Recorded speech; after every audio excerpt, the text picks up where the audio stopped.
the Submerged podcast. Today we have a very special episode. Feliz Cinco de Mayo a todos mis amigos, colegas, enamorados, enamoradas de México.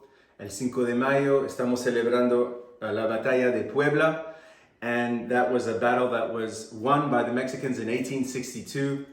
And the very sad part, but the joyous part for me, is that I am French and it was a victory over the French. Did you know that, abuelo? And today, to celebrate that victory, but also that union and the love and the spirit of coming togetherness, I will be adding some French and Mexican Tajin to the mix of my rim to make it more spicy. And of course, the Tajin wins over in terms of the taste. But we won't say that to my other French colleagues and friends who might get upset. So today what we are doing is a Margarita de Tamarindo, and at that a spicy Margarita de Tamarindo. So you will ask me, well, what the hell is Tamarindo? But actually, before we go into that, for all the fanboys out there, there is somebody that is severely missing. And that is my daughter Camila. But we're doing this mini podcast episode. She's here in spirit with us. She has blessed this presentation. She has exams. Before fun and entertainment, there is studies and school, so pay attention, kids. So going back to Tamarindo, what is that? It is a tropical fruit, and the way I get it is in pulp form. You can go to your regular Publix, regular Kroger's, Stop and Shop. If you look in the international section, they might not have it. You can go to your H-Marts, you can go to your Hispanic stores. Shout out to La Preferida here in Melbourne, and get it in pulp form. And it is an acidic, slightly sweet also, depending on its maturation form. It's used in cooking in Asia, Thailand specifically. And so for me, it is a very versatile fruit. And I feel like with the Margarita mix, it really comes out. So what are the key ingredients to my Margarita? As I mentioned, the Tamarindo pulp, very important. I have my fresh limes. I have fresh grapefruit, toronja. I have for the spiciness my habaneros, my salt, Tajin, and the French salt, but you can replace that with regular coarse salt, maybe kosher salt. You have some ice, obviously. Very important, simple syrup. So what is simple syrup? Simple syrup is 1 measure of water, 1 measure of sugar, so 1 cup to 1 cup. You bring it to a boil, medium to high. Please watch it if you put it a little higher, but medium's better. Slowly, it creates a beautiful liquid that you can use. And by the way, if you want to flavor your simple syrup, pineapple, peach, mint, basil, you can either add it at the end of the process or even while it's boiling, and then bottle up to get a different flavor. Obviously, the most important ingredient is the tequila. So I've got an añejo here from Casamigos. I like Casamigos. Why? Vanilla flavors, butterscotch flavors. I feel like they do a really good job. Now, this might be on the more pricey end. That doesn't mean you can't go for a blanco. You can't go for a silver tequila. What I do suggest is you look at the bottle. It has to say 100% tequila agave azul, and it sometimes has the batch number. So don't be afraid to experiment with your tequilas. Get away from those cheaper ones that burn. This has some beautiful notes, and even if I smell it, in its beautiful rawness, I'm getting those butterscotch caramel notes, and I think this añejo works really well with my Tamarindo. So let's go ahead and start preparing this drink. What I have here are 2 more Margarita classical glasses. I also have a shot glass. And by the way, I've been very rude, abuelo, and I have not introduced nuestro amigo el Jaguar Casino Azul tequila. This is a beautiful smooth. He would be very upset. He would probably bite me if I tried to mix him in a margarita, but that doesn't mean that he's not special. And we'll talk about him maybe another day, but he's making sure that I am completely in line and I do not disrespect Mexico. So, wonderful. Let's go ahead and prepare these drinks. First, we're going to prepare the rim, okay? So, a lot of people have contraptions where they put water and then they put it in the salted rim. Or you can see as I created a circumference right here in this plate. So what I'm going to do is create a mixture of lime and a grapefruit. So I'm going to go ahead, create that rim with the limon or the lime right here. Put that away. And then I've created a little grapefruit. Just give it that little tartness, a little sweetness, and that's going to change the complexity of the drink too. There you go. So I've got my rims kind of nicely wet, nice and moist. A lot of people don't like that word. I do. Nice and moist. And then I will be dipping it in my rim as such, playing around with it, getting all that goodness of the Tajin, in this case, du sel de Guérande from France. Beautiful salt that's going to mix in well with the spiciness and that citrusy taste of the Tajin. Okay. Here I go. And there I go. I've got my beautiful rims. What I'll do is take 2 large ice cubes. Obviously, these guys are going to be just at the border of the glass, but still they fit perfectly.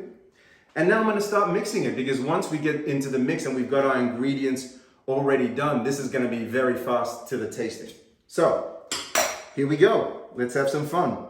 So I'm going to put in my Tamarindo pulp. And you can see I've broken it down a little bit. It was frozen, but I've given it a bit of water. The nice thing about this pulp, if you get it down to a little more liquidy versus frozen, you won't need to add a lot of ice.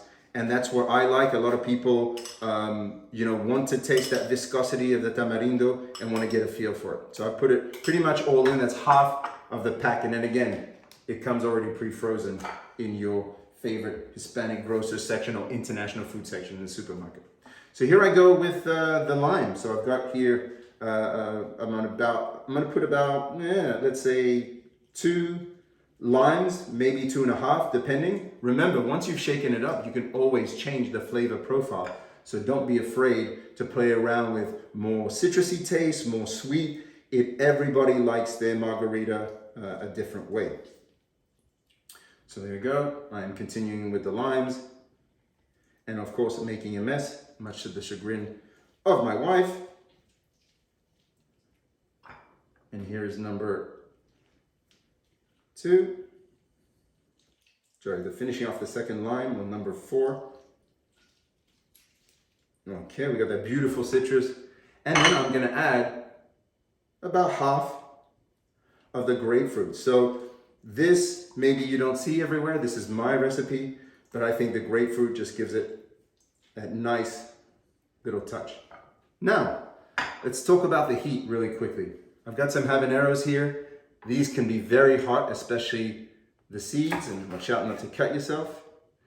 And what I'm going to do is put just a very small piece with seeds in the drink to mix it up. If you don't like spice, if you're afraid of it, please don't go near it. Okay? This is really my recipe. You can change it anytime.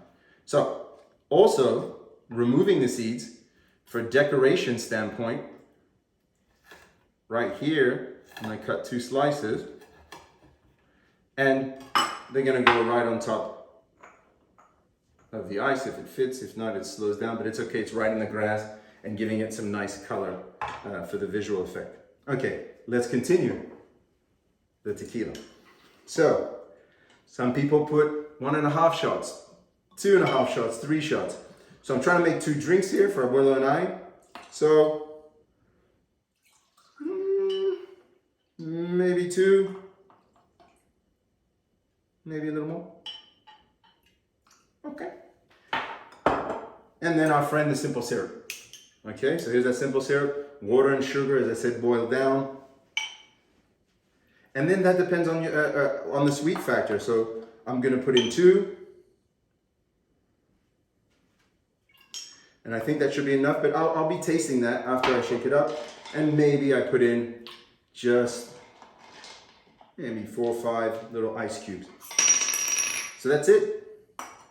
This drink is ready to go. Let me catch it here, make sure it doesn't spill. And then this is the fun part. This is where we get to enjoy the fruits of our labor.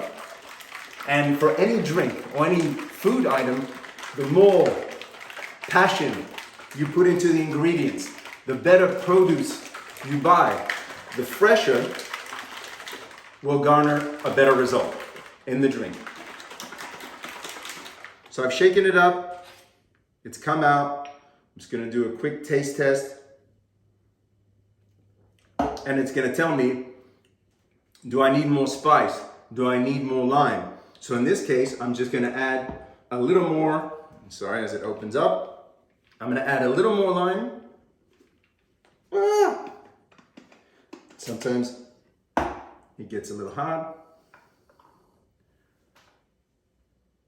And I think one more touch of acidity is gonna do the trick for us, and we'll be ready to rock and roll. So there you go. Never be afraid to adjust.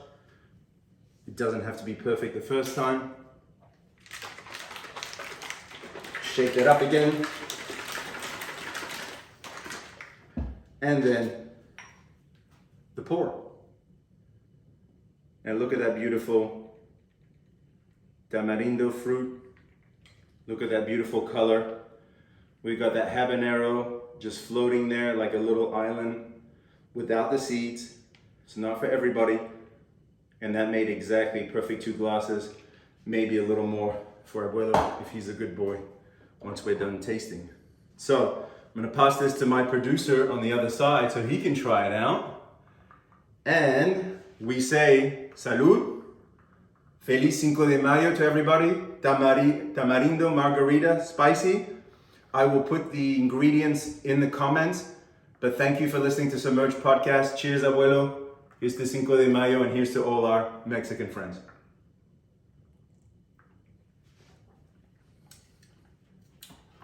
The candy taste of the tamarindo, the slight heat, the play with the citrus, beautiful combination.